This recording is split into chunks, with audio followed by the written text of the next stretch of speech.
Hello everyone, I hope you all are good. Last lecture में हम लोगों ने रिग्रेशन चैप्टर को स्टार्ट किया था। आई होप आप लोगों ने वो वीडियो देख ली होगी एंड आपके सारे कंसेप्ट्स भी क्लियर हो गए होंगे उस वीडियो से रिलेटेड। उस वीडियो के डिस्क्रिप्शन बॉक्स में मैंने कोरिलेशन की वीडियोस भी डाली थी, ताकि पहले आप लोग कोरिलेशन की वीडियोस देख लो। अगर आप लोगों को कोरिलेशन का चैप्टर नहीं समझ आया है या फिर आपको उसमें कुछ भी प्रॉब्लम है तो आप पहले कोरिलेशन की वीडियोस देख लो। डिस्क्रिप्शन बॉक्स में दी हुई है, रिग्रेशन 1 नेम की वीडियो है। आज के वीडियो में हम रिग्रेशन का नेक्स्ट पार्ट स्टार्ट करने वाले हैं। आज के वीडियो में हम रिग्रेशन को फिनिश भी कर देंगे। ज़्यादा बड़ा चैप्टर नहीं रह गया है रिग्रेशन का। सो द फर्स्ट टॉपिक जो हमें अब स्टार्ट करना है वो है हमारा थ्योरी का topic. The first topic is properties of regression coefficient. Properties of regression coefficient exam में आपसे बहुत बार पूछ लिया जाता है। स्टैट्स के एग्जाम में आपकी थ्योरी भी आती है एग्जाम में। सो प्रॉपर्टीज ऑफ रिग्रेशन कोफिशिएंट में सबसे फर्स्ट टॉपिक जो आपका गिवन है, द फर्स्ट प्रॉपर्टी वो है आपकी the coefficient of correlation and the two regression coefficients have the same science.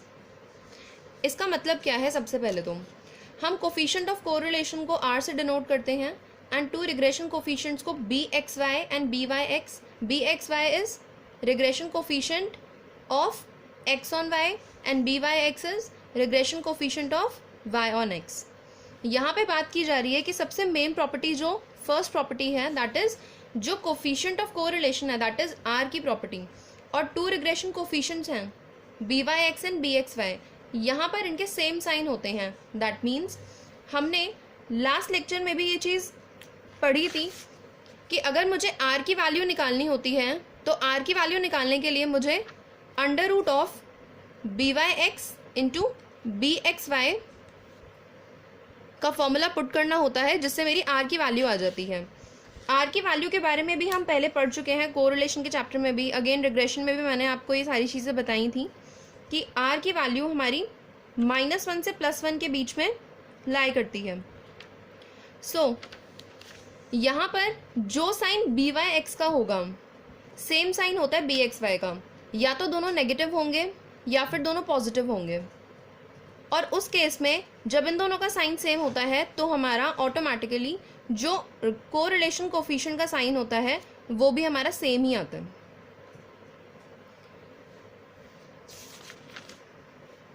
Next property की तरफ चलते हैं। तो नेक्स्ट प्रॉपर्टी हमारी होती है property 2, that is coefficient of correlation is the geometric mean between the regression coefficients. यहाँ पर इसका क्या मीनिंग है? अभी अभी मैंने जो प्रॉपर्टी फर्स्ट में डिस्कस किया है आपसे, r की वैल्यू जो होती है वो होती है under root of bxy into byx, is it? So हमारा ज्योमेट्रिक मीन का फॉर्मूला क्या होता था?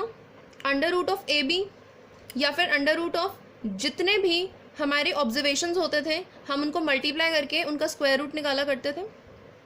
तो यहाँ पे कोफिशिएंट ऑफ कोरिलेशन भी एक तरीके से रिग्रेशन कोफिशिएंट्स का ज्योमेट्रिक मीन ही होता है। अगर आप फॉर्मूले को ध्यान से देखें तो आपको ज्योमेट्रिक मीन ही लगेगा। मैंने लास्ट लेक्चर में आपसे कोफिशिएंट ऑफ डिटर्मिनेशन के बारे में भी डिस्कशन की थी।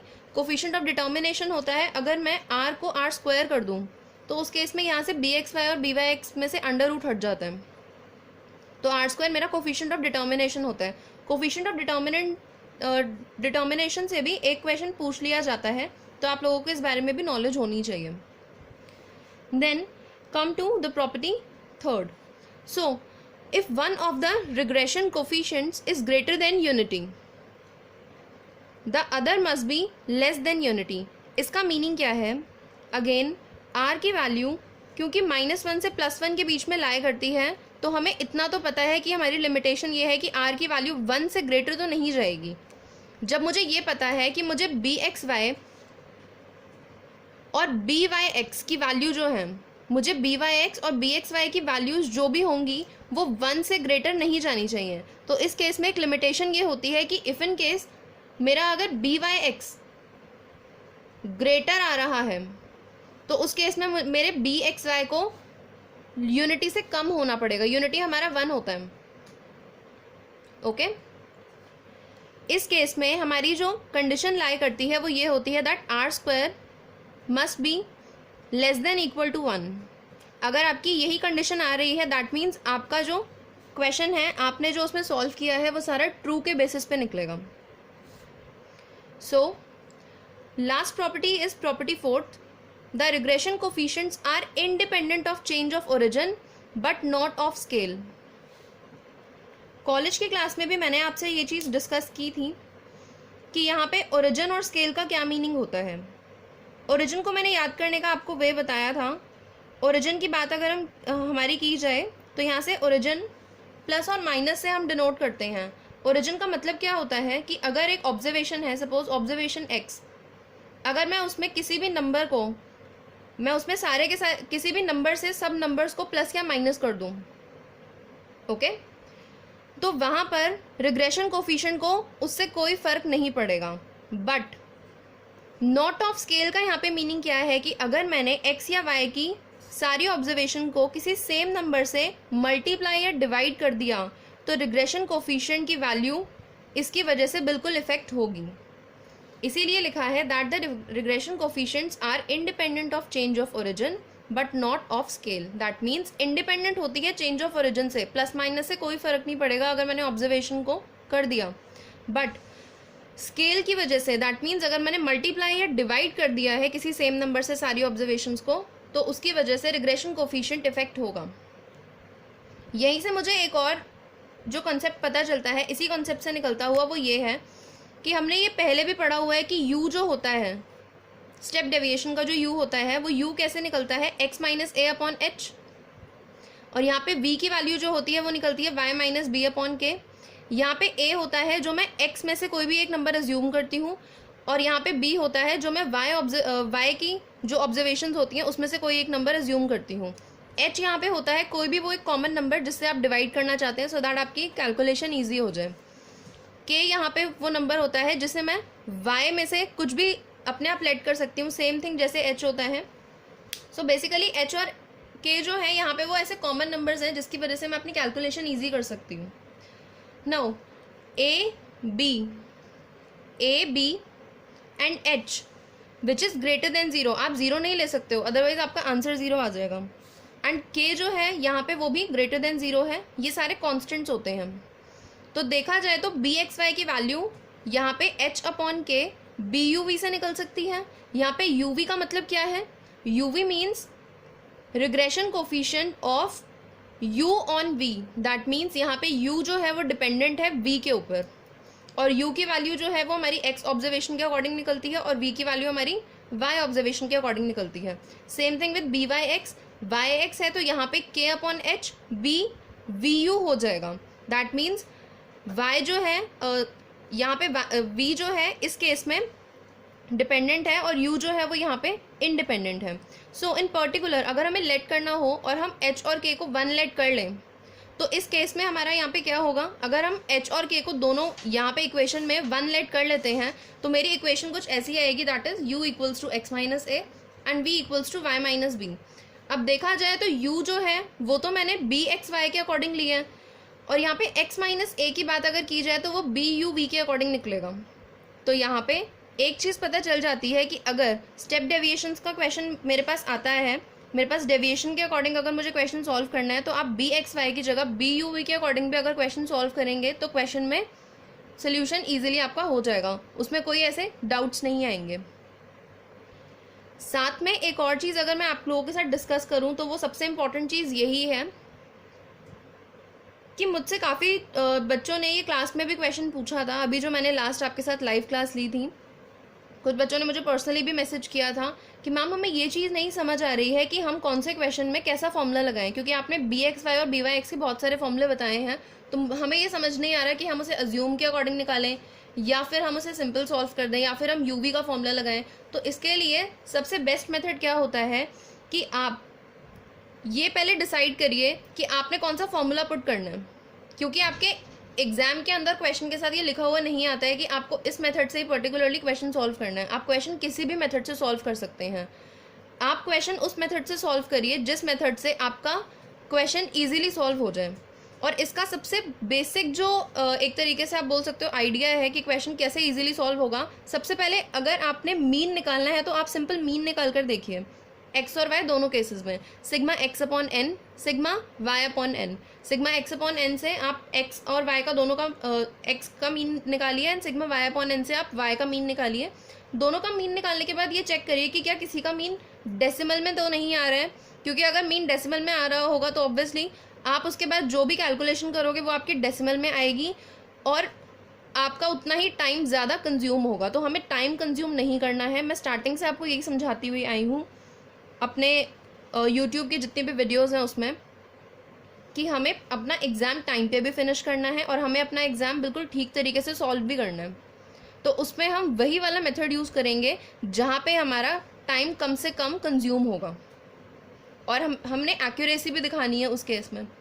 तो आप सबसे पहले मीन निकालिए। अगर आपका मीन सिंपल आ रहा है तो सिंपल आप अज्यूम मेथड से कर सकते हैं, बट अगर मीन आपका डेसिमल में आ रहा है then don't go with another method. आप सिंपल मेथड लगाइए, बी वाई एक्स और बी एक्स वाई का जो फर्स्ट फॉर्मूला मैंने आपको बताया था। नहीं पता है तो ज़रूर जाके पिछली वीडियो देखिए। इस वीडियो के डिस्क्रिप्शन बॉक्स में मैं लास्ट की रिग्रेशन की वीडियो का लिंक शेयर कर दूंगी, आप वहाँ से जाकर भी इजीली देख सकते हैं। ओके, चलिए हमारा इतना पोर्शन तो ये क्लियर हो चुका है प्रॉपर्टीज़ का। ये एग्जाम में पूछ ली जाती थी तो मुझे लगा कि इसको डिस्कस करना काफ़ी ज़रूरी है। देन नेक्स्ट जो टॉपिक है थ्योरी का वो हमारा आता है difference between correlation and regression. तो अगर हम डिफरेंस की बात करें तो हमने स्टार्टिंग में भी ये चीज़ पढ़ी है कि कोरिलेशन और रिग्रेशन आपस में बहुत कनेक्टेड है, बट यहाँ पे क्वेश्चन ये आ रहा है कि वो डिफरेंट कैसे हैं एक दूसरे से।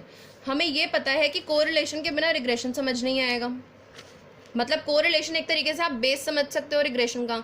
अगर हमें कोरिलेशन नहीं पता होगा तो आप रिग्रेशन भी इजीली नहीं समझ पाओगे। इसीलिए कोरिलेशन की वीडियोस ज़्यादा बनी हैं और रिग्रेशन की वीडियोस कम बनी है, क्योंकि most of the concept correlation में उसके क्लियर हो जाते हैं। चलिए अब इस क्वेश्चन की तरफ चलते हैं, आगे टॉपिक की तरफ। So correlation literally means the relationship between two और more variables which vary in sympathy so that the movements in one tend to be accompanied by the corresponding movement in the other। इसका simply meaning क्या निकल रहा है कि correlation का meaning होता है कि दो वेरिएबल्स के बीच में एक रिलेशनशिप होता है जिसमें एक की मूवमेंट दूसरे को अफेक्ट करती है सिंपली।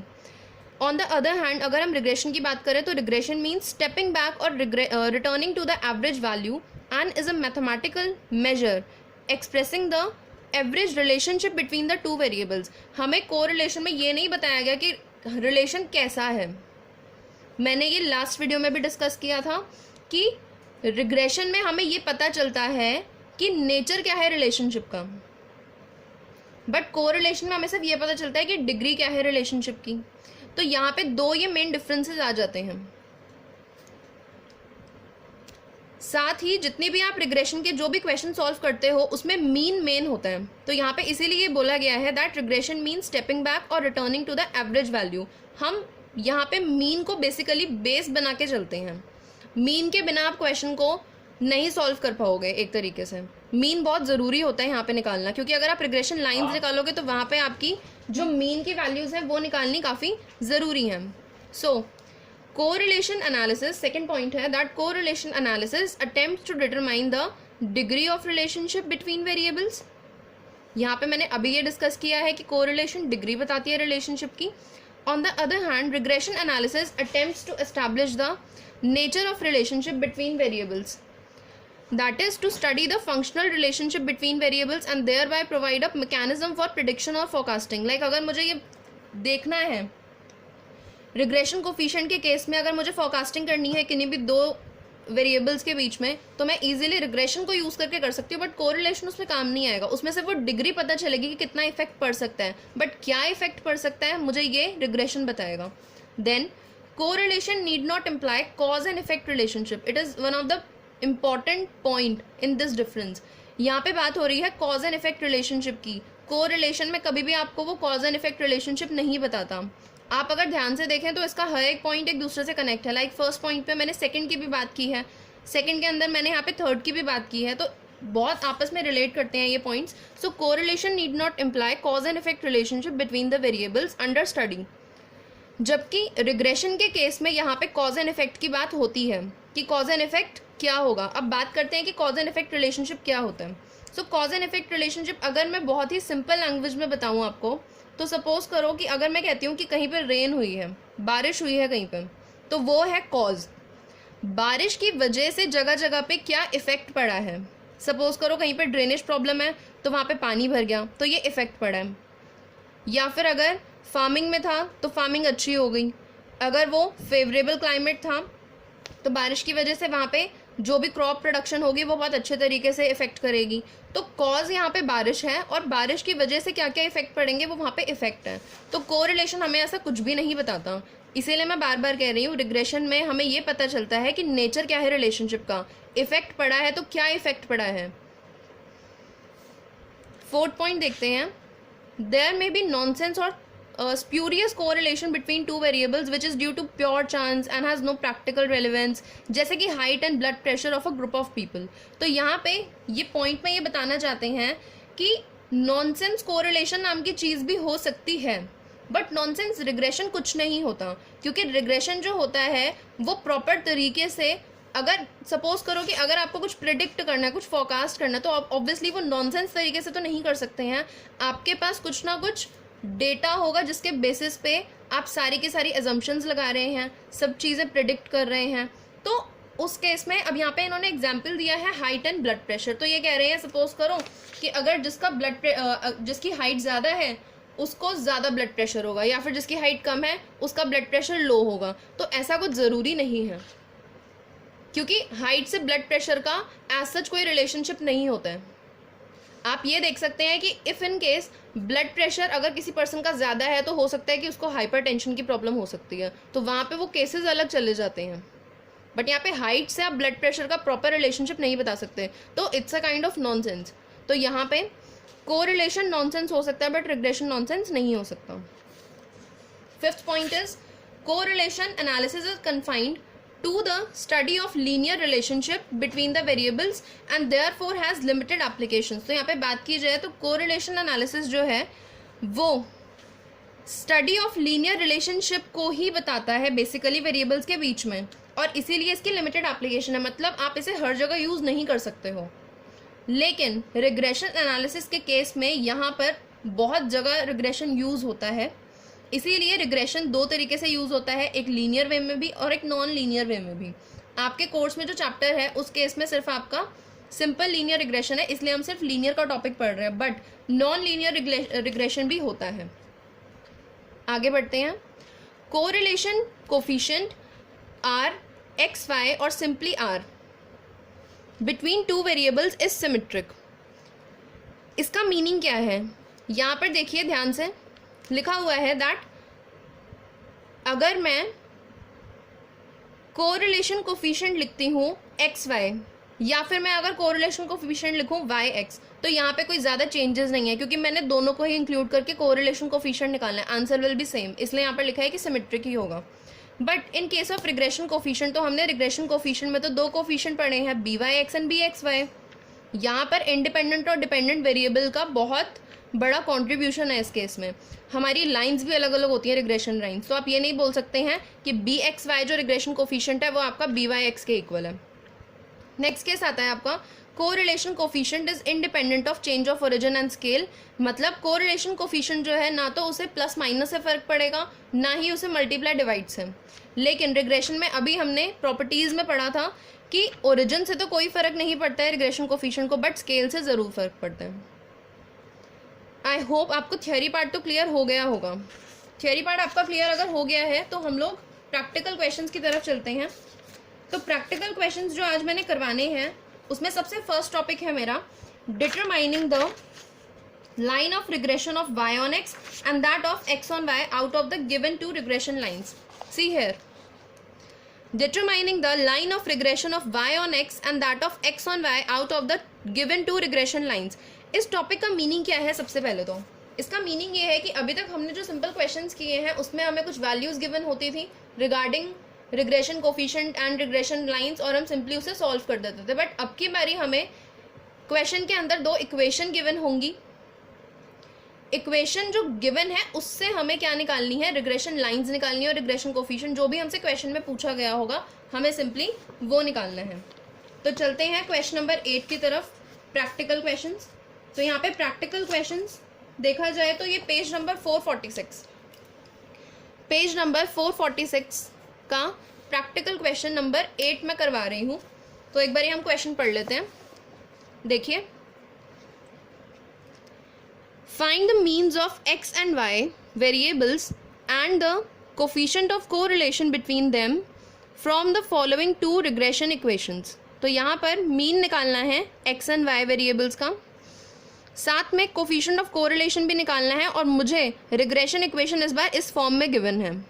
तो अभी तक हमने ऐसा क्वेश्चन कोई किया नहीं था, तो ये आपके लिए एक न्यू टॉपिक है, न्यू टॉपिक है, इसी वजह से हमें इस पर थोड़ा सा ज़्यादा फोकस करना पड़ेगा।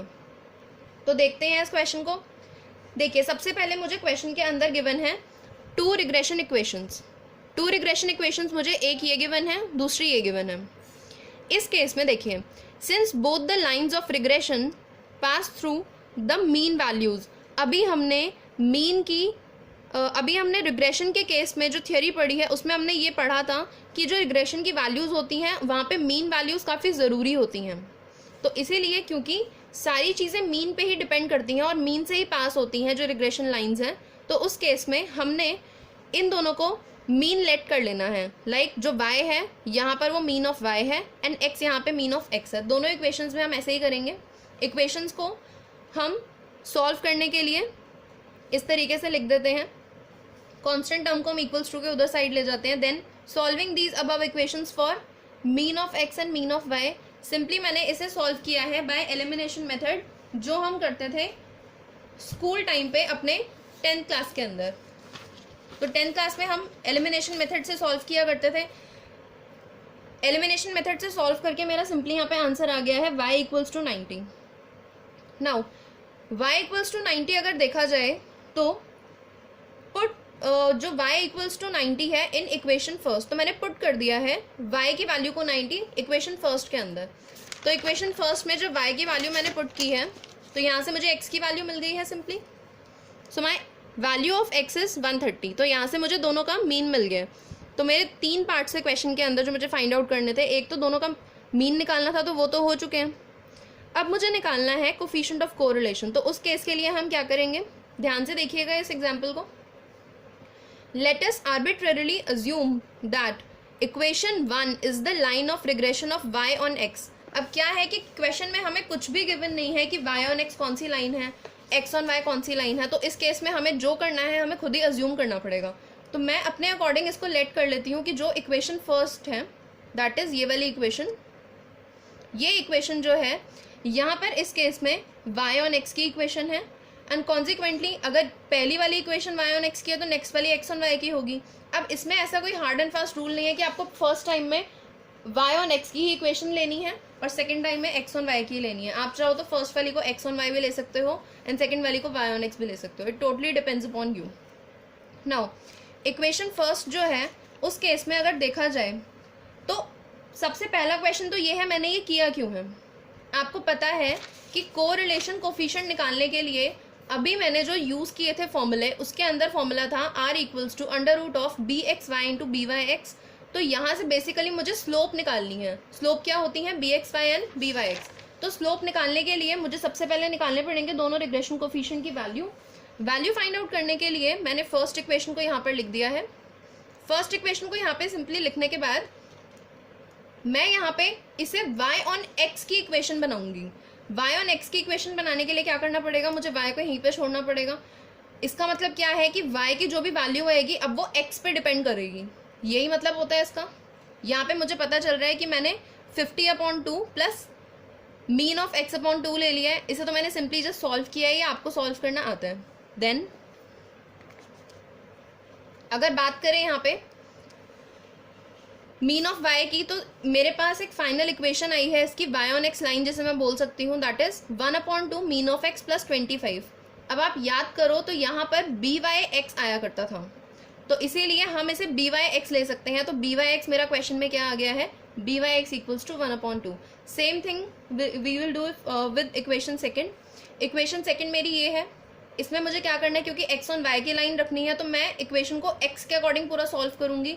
एक्स ऑन वाई है इसीलिए एक्स को इक्वल्स टू के लेफ्ट हैंड साइड पे लिया गया और वाई को जो भी बचे हुए नंबर्स हैं वो मैं सारे राइट हैंड साइड पे लेके गई हूँ. इस केस में भी क्योंकि मीन के साथ 3/2 है इसलिए ये स्लोप हो गया है बी एक्स वाई. तो यहाँ पे b x y equals to 3/2. Then मेरे पास बी वाई एक्स भी आ गया है, मेरे पास बी एक्स वाई भी आ गया है. अब सिंपली मैंने क्वेश्चन को सॉल्व कर लेना है. B y x into b x y that is 1/2 into 3/2. अब इस केस में आपको सबसे पहले आर फाइंड आउट नहीं करना, आपको पहले ये सॉल्व करना है कि आपकी कंडीशन जो है वो यहाँ पर ट्रू आ रही है या फॉल्स आ रही है. तो ट्रू कंडीशन कैसे आएगी, मैंने प्रॉपर्टीज़ में डिस्कस किया था कि प्रॉपर्टीज़ में अगर देखना है आपने कि यहाँ पे ट्रू है या नहीं है, क्योंकि आर की वैल्यू -1 से +1 के बीच में आती है तो हमारे पास एक रेंज दे दी है उन्होंने कि 1 से ऊपर तो जाएगी नहीं. अब क्योंकि 3/4 है तो ऑब्वियसली इसकी वैल्यू लेस देन और इक्वल टू 1 होगी. ओके, लेस देन 1 होगी इसकी वैल्यू. तो यहाँ पे ये ट्रू आ गया है, ये कंडीशन हमारी ट्रू है. अब ये अगर कंडीशन ट्रू आ गई है अब आप इसका सिंपल अंडर रूट निकाल सकते हैं to get the value of correlation coefficient. तो यहाँ पर मैंने इसका अंडर रूट निकाल दिया है. Under root is 0.866. That's it, question solve. Okay, then question 13 की तरफ आते हैं. क्वेश्चन 13 मेरा पेज नंबर 447 पे है. क्वेश्चन 13 क्या है, the line of regression of marks in statistics x on marks in accountancy y. That means यहाँ पे ये एक्स ऑन वाई की बात कर रहे हैं for a class of 50 students. n 50 है यहाँ पे, ये इक्वेशन दे दी है. अब क्योंकि यहाँ पर इन्होंने एक्स ऑन वाई की लाइन की बात की है तो ये मेरी जो लाइन है ये एक्स ऑन वाई की लाइन है. तो मैं इसे सिंपली सॉल्व करके पहले एक्स के अकॉर्डिंग सॉल्व कर सकती हूँ जितना ये सॉल्व होगा. उसके बाद यहाँ पे एवरेज मार्क्स दिए हैं अकाउंटेंसी के मार्क्स दिए, एवरेज मार्क्स अकाउंटेंसी के दिए हैं 44. That means mean of y given है 44 और वेरिएंस मार्क्स गिवन है स्टैटिस्टिक्स के equals to 9/16 of variance of marks in accountancy. इसका मीनिंग क्या है मैं समझाती हूँ अभी आपको. देखिए क्वेश्चन नंबर 13 के केस में अगर हम देखें then n equals to 50, 3y - 5x + 180 equals to 0. ये हमें पता चल गया है कि एक्स ऑन वाई की लाइन है. हमें मीन गिवन है वाई का और ये जो कंडीशन है ये हमें इन्होंने कहा था that variance of marks in statistics, क्योंकि स्टैटिस्टिक्स एक्स यहाँ पे है तो इसलिए मैंने variance marks in statistics equals to कर दिए हैं 9/16 of variance of marks in accountancy. So 9/16 multiply variance of marks in y that is accountancy. Is this fine? I hope ये क्लियर हो गया होगा आप लोगों को. So since the lines of regression always pass through the point mean of x and mean of y, ये हमें पता है. सो यहाँ पे इस इक्वेशन को मैं सिंप्लीफाई करके एक्स ऑन वाई के अकॉर्डिंग सॉल्व कर लूँगी जैसे मैंने प्रीवियस क्वेश्चन में सॉल्व किया है. तो यहाँ पे जब मैं इसे सॉल्व करूँगी सिंपली तो ये इक्वेशन कुछ ऐसी आएगी 5x इक्वल्स टू 180 + 132. तो यहाँ पे अब इस केस में अगर मैं देखूँ यहाँ पर मीन ऑफ x की अगर बात की जाए तो यहाँ पे 312/5 आ रहा है यहाँ पे. ओके 312/5. अब ये 312/5 आने का एक छोटा सा रीज़न ये है कि इस क्वेश्चन में मुझे y की वैल्यू गिवन दी थी मीन ऑफ y की. तो मीन ऑफ y की वैल्यू मैंने यहाँ पे सिंपली पुट कर दी और यहाँ पे क्वेश्चन मेरा सॉल्व होके आ गया 62.4 डिवाइड करके. अब उस कंडीशन पे आते हैं जो हमसे वेरिएंस के बारे में पूछ रही है. तो ये हमारे क्वेश्चन में गिवन है, ओके ये क्वेश्चन में गिवन है तो मैं इसका सिंपली अंडर रूट कर दूंगी. अंडर रूट करने के बाद standard deviation of x upon standard deviation of y की वैल्यू 3/4 आ गई है. Now to find the bxy. अब मुझे bxy क्यों निकालना है? bxy इसलिए निकालना है क्योंकि क्वेश्चन में मुझे कोरिलेशन कोफिशिएंट निकालना है. तो कोरिलेशन कोफिशिएंट अगर मुझे निकालना है क्वेश्चन के केस में तो यहाँ पे mean of x equals to 180/5 + 3/5y. Is this fine? Okay इस केस में यहाँ पे क्या होगा, mean of x equals to 3/5 mean of y plus यहाँ पे 36 इसे डिवाइड करके 36 आएगा और ये मैंने यहाँ पर लिख दिया। बी एक्स वाई की वैल्यू यहाँ से निकल रही है, यहाँ से स्लोप मुझे मिल गया है 3/5। ओके, नाउ लास्ट पार्ट जो क्वेश्चन का बचा है उसमें मुझे बी एक्स वाई का फॉर्मूला लगाना है। लास्ट लेक्चर में जो लास्ट वीडियो है उसके अंदर मैंने डिस्कस किया है कि बी एक्स वाई का कब कौन सा फॉर्मूला, जो भी रिग्रेशन कोफिशिएंट के फॉर्मूले हैं वो कब कौन से पुट करने हैं। So b x y equals to correlation coefficient into, क्योंकि बी एक्स वाई निकालना है तो यहाँ पे y जो है वो इंडिपेंडेंट है, देयरफॉर वो यहाँ पर डिनोमिनेटर में आएगा। तो standard deviation of x multiply upon standard deviation of y, 3/5 अभी क्वेश्चन में मैंने निकाल ही लिया है। कोरिलेशन कोफिशिएंट यहाँ पर आ गया इनटू 3/4। यहाँ पर देखिए अभी जस्ट मैंने इसको सॉल्व करके यहाँ पर निकाला है that standard deviation of x upon standard deviation of y equals to 3/4। Okay, तो यहाँ पर मैंने इसे 3/4 पुट कर दिया। सिंपली सॉल्व करेंगे, आपका आंसर आ जाएगा r इक्वल्स टू 0.8। आज के लेक्चर में काफ़ी ऐसे क्वेश्चंस हैं जो आपने पहले नहीं किए थे, तो इसलिए आज का जो लेक्चर है, आज की जो वीडियो है काफ़ी इंपॉर्टेंट है। आप लोग अगर ध्यान से अपने आप भी क्वेश्चन सॉल्व करेंगे तो इसके क्वेश्चन सॉल्व हो जाएंगे। बाकी जो भी डाउट्स होंगे वो तो मैं आपको लाइव क्लास में वैसे भी समझा दूंगी। स्टिल आप लोग एक बार खुद ट्राई करना कि आपके जो भी क्वेश्चंस हो वो सिंपली सॉल्व हो जाएं। तो आज का जो लेक्चर है हम वो लोग यहीं पे ही एंड करते हैं। आई होप आपको आज की वीडियो अच्छी लगी हो। टाइम टू टाइम मेरे वीडियोस को देखने के लिए चैनल को ज़रूर सब्सक्राइब कर लीजिए, क्योंकि ये सारी की सारी वीडियोस आपको अब तक तो पता चल गई होंगी, सभी आपके काम की हैं। और अगर आप सब्सक्राइब नहीं करते हैं तो ऑब्वियसली नोटिफिकेशन फिर आपको लेट मिलेंगी। एग्ज़ाम्स आपके क्योंकि आने वाले हैं, होपफुली लॉकडाउन के बाद सब कुछ जब ठीक हो जाएगा तो एग्ज़ाम आने की यहाँ पे डेट शीट भी आ जाएगी। जो भी इम्पॉर्टेंट इन्फॉर्मेशन होगी वो मैं आप लोगों के साथ ज़रूर शेयर किया करूँगी। चैनल को सब्सक्राइब करिए, वीडियो अच्छी लगी हो तो लाइक ज़रूर करना। इसके डिस्क्रिप्शन बॉक्स में चेक करिए, आपको डिस्क्रिप्शन बॉक्स में रिग्रेशन की जो प्रीवियस वीडियो है उसका लिंक मिल जाएगा, तो आप वहाँ से प्रीवियस वीडियो भी देख सकते हैं अगर आपने नहीं देखी है तो। बाकी प्रैक्टिस करते रहिए, सेफ रहिए। बाय, नेक्स्ट वीडियो में मिलते हैं। बाय।